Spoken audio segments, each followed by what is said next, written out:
이 밤 붙잡는 믿음 웃음이 꽃피다라는 제목으로 함께 은혜를 나눕니다.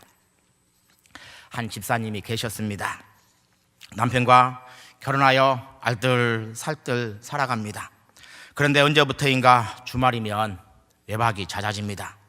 남편이 월급을 주지 않습니다. 알고 보니 경마에 푹 빠졌습니다.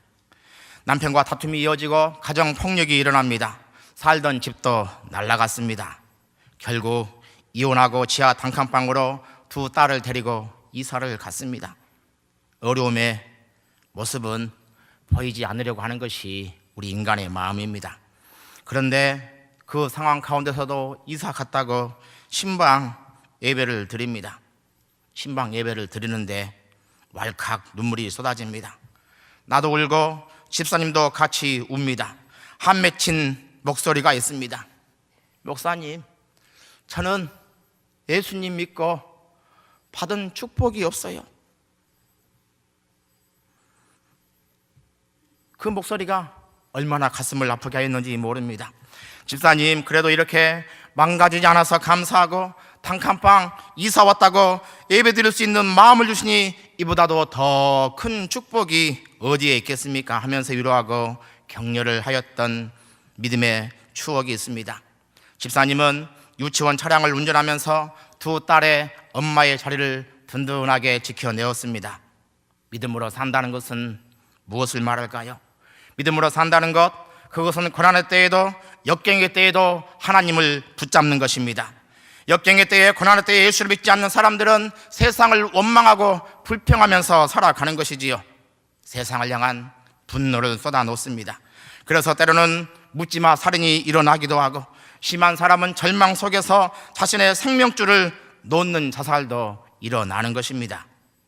그러나 신앙인으로 살아간다는 것은 내게 주신 하나님의 말씀을 붙잡고 말씀 속에서 이 고난을 버텨내고 말씀 속에서 위안을 얻고 말씀 속에서 희망의 끈을 놓지 않는 것입니다. 본문의 이야기는 어떤 속에서도 믿음을 잃지 않았던 아브라함의 아내 사라의 고백이 있습니다. 하나님이 나를 웃게 하시는도다. 남편 따라서 신앙생활한 지 25년이 되었습니다. 자식 없는 여인으로서의 그 삶, 세월은 한해 세월이고 눈물의 세월이지요. 그런데 믿음으로 산 사람의 마지막의 고백이 무엇입니까? 하나님이 나를 웃게 하시니 듣는 자가 다 나와 함께 웃으리로다. 나도 웃고 남도 웃는 삶, 힘들고 어렵더라도 믿음으로 사시기 바랍니다. 그곳에 웃음꽃이 피게 될 것입니다. 사라의 고백은 사라 혼자만의 고백이 아닙니다. 함께 살아온 아브라함의 고백이기도 하지요. 부부는 일심동체입니다. 아브라함과 사라는 2인 삼각경제의 믿음의 경주를 감당하면서 열심히 달려갑니다. 두 사람은 서로의 믿음의 보폭을 맞추면서 믿음의 경주를 하는 것이지요. 갈대아 우르에서 아브라함은 부르심을 받았습니다. 아브라함은 하나님이 우리를 부르셨으니 여보 길을 떠납시다 라고 권면을 합니다. 그 상황을 히브리서 기자는 이렇게 말씀하고 있습니다. 믿음으로 아브라함은 부르심을 받았을 때에 순종하여 장래 유업으로 받을 땅에 나아갈새 갈 바를 알지 못하고 나아갔으며, 남편이 부르심을 받아서 어디로 가기는 가는데 간다는 곳을 모릅니다. 얼마만큼 간다는 것도 모릅니다. 어떻게 가야 하는 것도 모릅니다. 그런데 남편이 가자고 하니 사라는 그 길을 떠납니다. 베드로전서 3장 6절은 사라의 믿음을 이렇게 기록하고 있습니다. 사라가 아브라함을 주라 칭하여 순종한 것 같이 너희는 선을 행하고 아무 두려운 일에도 놀라지 아니하면 그의 딸이 된 것이니라. 사라는 남편을 주님처럼 따르며 순종을 합니다. 그 길을 떠나는 그들에게 주어진 것은 약속의 말씀 한 구절만이 있습니다. 내가 너로 큰 민족을 이루고 내 이름을 창대하게 하리라. 아브라함의 나이 75세요 사라의 나이 65세 때 주어진 말씀입니다. 후사를 주시겠다는 말씀 하나 붙잡고 그들은 두려운 일에도 놀라지 아니하고 그 길을 떠났다라고 성경은 말씀하고 있습니다. 그런데 약속의 땅을 향해 가다가 하란에서 멈추었습니다. 하란은 교차로라는 뜻입니다. 동쪽으로는 아수리의 니느웨, 서쪽으로는 해적 속의 알레포, 남동쪽으로는 바벨론의 우루, 남서쪽으로는 가나안에 이르는 국제 무역로의 교차점에 다다랐습니다. 가나안으로 갈 것인가?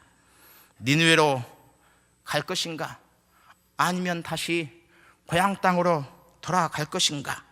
그것이 하란에서 결정이 되어지는 것입니다. 신앙생활 하다 보면 우리도 수많은 교차점들을 만납니다. 계속하여서 교회를 다닐 것인가 말 것인가? 신앙생활을 할 것인가 말 것인가? 헌신을 계속하여서 이어갈 것인가 말 것인가? 우리도 계속하여서 신앙생활 감당하면서 믿음의 교차점들을 만나는 것입니다. 많은 분들이 같이 믿음의 길을 떠나왔지만 끝까지 천성을 향해서 가는 분들은 그리 많지 않습니다.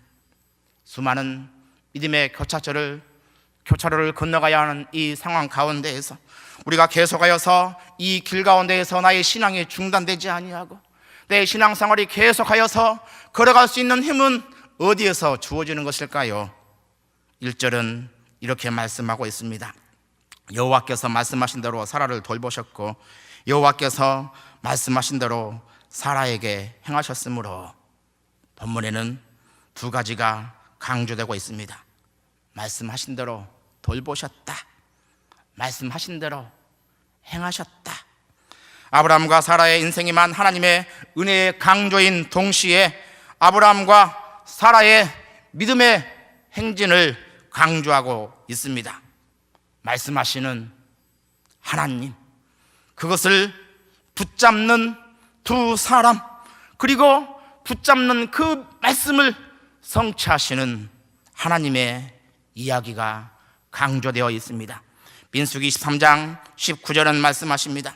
하나님은 사람이 아니시니 거짓말을 하지 않으시고 인생이 아니시니 후회가 없으시도다. 어찌 그 말씀하신 바를 행하지 않으시며 하신 말씀을 실행하지 않으시랴. 신앙생활이 무엇인가를 가르쳐 줍니다. 신앙생활은 말씀을 붙잡고 말씀을 따라서 나아가는 삶입니다. 하나님은 데라의 죽음 후 나타나서 아브라함에게 말씀하십니다. 너는 너의 고향과 친척과 아버지의 집을 떠나 내가 내게 보여줄 땅으로 가라. 내가 너로 큰 민족을 이루고 내게 복을 주어 내 이름을 창대하게 하리니 너는 복이 될지라. 믿음의 행진이 중단된 곳에서 하나님이 나타나셔서 말씀을 하시자 아브라함은 그 말씀을 붙잡고 다시 믿음의 행진을 이어갑니다. 그의 믿음 생활에 대하여서 성경은 계속하여서 그가 그곳에서 여호와께 제단을 쌓고 여호와의 이름을 불렀더라. 이에 아브라함이 장막을 옮겨 헤브론에 있는 마므레 상수리 수풀에 이르러 거주하며 거기서 여호와를 위하여 제단을 쌓았더라라고 말하면서 아브라함의 신앙생활에 대하여서 단을 쌓고 단을 쌓았다라고 이어가고 있습니다. 바벨탑을 쌓았던 잔재가 남아있는 시대입니다. 인간의 이름을 드높이고 인간의 힘과 지혜를 의지하는 시대입니다. 그런데 이런 시대에 아브라함은 여호와를 위하여서 단을 쌓았습니다. 세상은 사람과 돈과 명예를 숭배할 때에 아브라함은 여호와를 예배하면서 살아가는 것입니다. 예배의 단은 인간 중심의 삶을 하나님 중심의 삶으로 전환하는 영적 전향의 발로입니다. 믿음은 바로 이 중심의 이동이지요. 믿음은 나의 능력이나 지혜를 믿는 것이 아니라 하나님의 능력과 지혜와 사랑에 내 삶을 의탁하는 것입니다. 그래서 아브라함은 제단을 쌓으면서 말씀을 붙잡고 말씀에 자신의 삶을 전적으로 의탁하는 것입니다. 믿음의 사람 아브라함, 예배의 사람 아브라함, 모리아에서 이삭을 번제로 드림으로 경외하는 믿음이 무엇인가를 보여준 경외의 사람 아브라함. 그가 이렇게 인정받기까지에는 계속하여서 무너짐과 무너짐의 연속이 있었습니다. 그럼에도 불구하고 그가 믿음의 조상이요 웃음의 사람이 될 수 있었던 것은 끊임없이 하나님의 말씀이 임하였을 때에 내 삶을 돌이키는 삶이 있었고, 여호와의 말씀이 내 삶 가운데 임하였을 때에 다시 붙잡는 믿음의 삶이 있었기 때문입니다. 약속의 땅에서 첫 번째 기근을 만났습니다. 그는 먹고 사는 현실 문제 앞에서 넘어졌습니다. 그래서 약속의 땅을 버리고 편해 보이는 애굽 땅으로 내려갑니다. 먹고 살아보겠다고 그는 신앙도 버린 것이지요. 나는 죽이고 그대는 살리니 나의 누이라 하라. 그리하면 내가 안전하고 보존하겠노라. 그는 자기가 살아보겠다고 안 해도 팔아먹었던 비겁한 남편이었습니다. 못난 남편, 못난 신앙인입니다. 그러나 하나님은 한번 부르신 자를 포기하지 않으십니다. 하나님의 은사와 부르심에는 후회가 없다고 하였습니다. 하나님은 이런 아브라함을 지키시고 보호하여 주시는 것이지요, 하나님의 은혜였습니다. 우리가 형편없는 우리의 모습에도 힘을 낼 수 있고 별 볼 일 없는 삶 속에서도 다시 일어설 수 있는 힘이 생기는 것은 하나님의 후회 없는 사랑 때문입니다. 어떤 속에서도 후회 없으신 하나님의 사랑을 굳게 붙잡으시기 바랍니다. 나의 연약함의 자리 가운데서 우리는 다시 일어서서 걸어갈 수 있는 은혜가 주어지는 것입니다. 아브라함은 이 은혜 안에서 강해져 갑니다. 넘어지던 인생이 그 넘어짐의 주기가 점점 길어지는 것입니다. 사람은 어디에서 강해지는 것일까요? 은혜 안에서 강해집니다. 사랑 안에서 강해지는 것입니다. 강해져가는 아브라함의 모습이 어떠합니까? 그는 먹고 사는 문제 앞에서 조카 롯에게 좋은 땅을 양보합니다. 하나님이 더 좋은 것을 주시고 지켜주실 것을 믿는 믿음의 여유가 생겼기 때문입니다. 그는 현실에 연연하는 삶에서 현실을 초월해가는 삶이 되어갑니다. 뿐만 아닙니다. 롯이 잡혀가니 롯을 구출하기 위해서 집안의 모든 식구들을 데리고 가서 열왕의 연합군들과 싸움을 하고 조카를 구출해 옵니다. 뿐만 아닙니다. 전쟁 후 수많은 전리품이 있지만 그는 하나도 챙기지 않습니다. 11조를 하나님에게 드리고 나머지는 빼앗긴 소돔 왕에게 다 돌려줍니다. 마음의 넉넉함이요, 세상에 대한 자유함이지요. 은혜를 경험한 자락 속에서 그는 담대하고 세상이 감당할 수 없는 믿음의 사람으로 성장하는 것처럼 보입니다. 그런데 그에게는 항상 해결되지 않는 문제가 있었습니다. 그것은 후사가 없는 것이지요. 이 문제를 해결해 보고자 백방으로 노력하지만 자신의 힘으로는 아무것도 할 수가 없습니다. 사라의 생리도 끊어졌습니다. 무기력입니다. 인생에 해결할 수 없는 벽을 만나게 된 것이지요. 아브라함과 사라는 이 문제를 끊임없이 상황과 조건을 바꾸면서 해결하고자 노력을 합니다. 생리가 끊어진 현실과 나이 속에서 처음으로 다메섹 사람 엘리에셀을 양자로 삼아서 후사 문제를 해결하고자 한 것입니다. 주 여호와여, 내게 무엇을 주시려나이까? 나는 자식이 없사오니 나의 상속자는 이 다메섹 사람 엘리에셀이니이다. 주 여호와여, 내가 이 땅을 소유로 받은 것을 무엇으로 알리까? 약속의 말씀 하나 붙잡고 왔는데 현실은 아무런 변화가 없습니다. 여전히 자식은 없습니다. 약속의 땅이라고 왔는데 그는 여전히 먼 이방 땅에서 자기 땅도 없습니다. 방랑하는 유목민의 삶을 살아갑니다. 황량한 모래와 광야를 이리저리 쫓겨 다니는 것입니다. 들판의 목초지를 따라서, 아니 먹고 살기 위해서 철을 따라서 이리저리 옮겨 다니는 삶을 살아갑니다.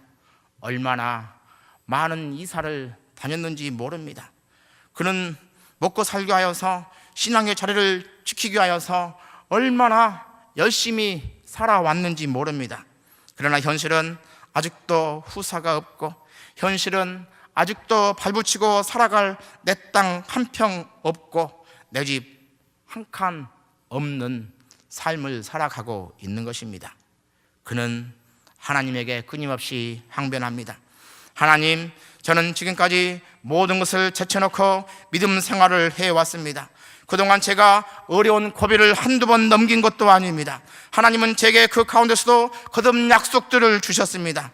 자식도 주시고 큰 나라도 이루게 하시고 땅도 주신다고 약속을 하셨습니다.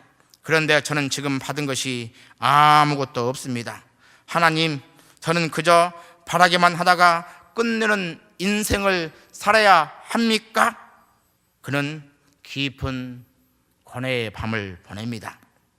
하나님은 이런 그를 찾아오시고 또 말씀하십니다. 하늘을 우러러 무뼈를 셀 수 있나 보라. 내 자손이 이와 같으리라. 변한 것은 아무것도 없고 상황은 그대로입니다. 그런데 성경은 아브라함의 변화된 모습을 이렇게 기록하고 있습니다. 아브라함이 여호와를 믿으니 여호와께서 이를 그의 의로 여기셨느니라. 사도 바울은 이때 아브라함의 신앙을 이렇게 주석을 달았습니다. 아브라함이 바랄 수 없는 중에 바라고 믿었으니 이는 내 후손이 이와 같으리라 하신 말씀대로 많은 민족의 조상이 되게 하려 하심이라. 그는 아무것도 없는 것 가운데에서 새롭게 하나님의 레마의 음성을 들었습니다. 그 말씀을 듣고 말씀에 대한 믿음을 다시 굳건히 붙잡고 나아갑니다. 그러나 그 믿음은 또 그때뿐이었습니다. 신앙생활 해가면서 그는 또 넘어지는 것입니다. 새롭게 약속의 말씀을 들었음에도 불구하고 그는 그 말씀을 자의적으로 해석을 하였습니다. 주님이 주신 혈통의 이야기는 당신의 씨를 받을 사람을 찾아보라는 이야기일 거예요. 사라는 그 말씀의 가운데에서 상황을 바꾸고 조건을 바꾸어 그 말씀을 이루어 가고자 합니다. 그래서 하갈을 후처로 드리고 하갈을 통하여 아브라함의 후사를 이어가는 것이지요. 아브라함의 나이 86세 때 신앙 생활한 지 11년째 취한 행동입니다. 그는 하나님의 말씀을 자신의 상황을 변화시킴으로 성취하고자 한 것이지요. 그러나 하나님은 이스마엘은 너의 후사가 아니다, 사라의 태에서 나온 아이가 너의 후사다라는 말씀을 주십니다. 그는 자의적인 신앙생활을 또 회개하고 하나님의 음성의 약속의 말씀을 붙잡습니다. 주여, 저의 믿음 없음을 불쌍히 여겨 주시옵소서. 넘어질 때마다 그는 다시 하나님의 약속의 말씀을 붙잡는 것입니다. 돌이키는 그 회개의 자리 속에서 그는 든든한 믿음의 조상이 되어갑니다. 돌이켜 말씀을 붙잡는 그의 삶은 하나님은 주목하여 보셨고 그의 삶을 축복하여 주셔서 약속의 말씀을 실현해 가는 것입니다. 하나님, 사라의 경수는 끊어졌고 저는 자식이 없습니다. 저는 지금도 발붙일 기업이 없습니다. 아무것도 바랄 수 없는 형편을 제가 잘 알고 있습니다. 그러나 죽은 자와 같은 나에게 자녀를 주시고 무별같이 해 주실 것을 믿습니다. 하나님의 약속의 말씀을 의심하지 않습니다. 그 말씀을 이루어 주시옵소서. 그 세월이 이스마엘 출생 후 무려 14년이었다라고 성경은 말합니다. 눈에 보이는 것은 아무것도 없습니다. 상황은 더 악화되어져 가는 것이지요. 사라는 나이가 들어가고 더욱 할머니가 되었습니다. 자신도 나이가 들었습니다. 그녀를 볼 때마다 얼마나 답답했을까요? 그럼에도 불구하고 그는 하나님의 약속의 말씀을 붙잡습니다. 더욱 의지하면서 나아가는 것입니다. 그는 더 이상 상황을 바꾸려고 하지 않습니다. 아이를 낳게 하여서 사라의 몸을 만들지도 않습니다. 다만 하나님의 약속의 말씀을 붙잡습니다. 하나님 앞에서의 그 세월은 고독한 세월이고 고통의 세월입니다. 그러나 그 고통을 묵묵히 감당하였습니다. 고통 속에서 말씀이 인격화되어 가고 말씀이 그들의 삶이 되어 갑니다. 이런 그들에게 주어진 축복입니다. 말씀하신 대로 돌보셨다. 이 말씀은 방문하셨다라는 말입니다. 하나님이 말씀하신 그 현장 가운데 친히 찾아오셨다라는 것입니다. 그리고 말씀하신 대로 행하셨다는 말은 아사를 사용하였는데 만들다라는 뜻입니다.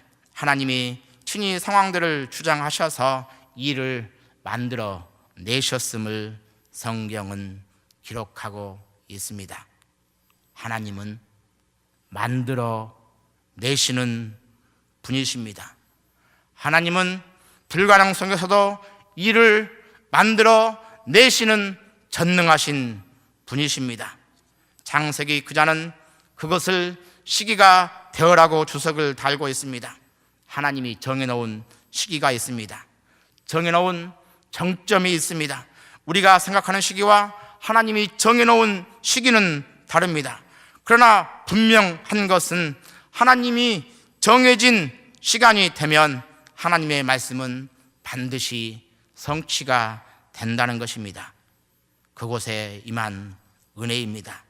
아브라함이 그에게 태어난 아들 곧 사라가 자기에게 낳은 아들을 이름하여 이삭이라 하였고, 이삭은 웃음이라는 뜻입니다.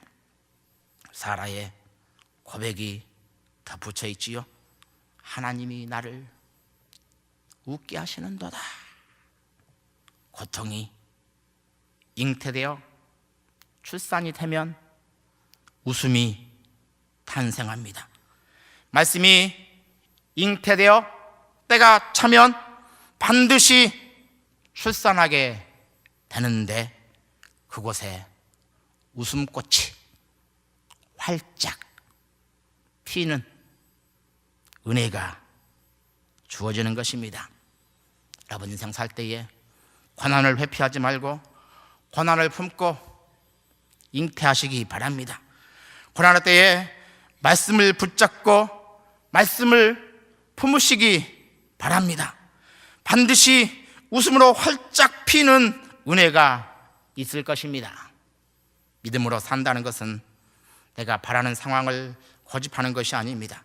내가 받고 싶은 축복의 상황을 그리는 것도 아닙니다. 그렇게 될 줄 믿습니다라는 낙관을 말하는 것도 아닙니다.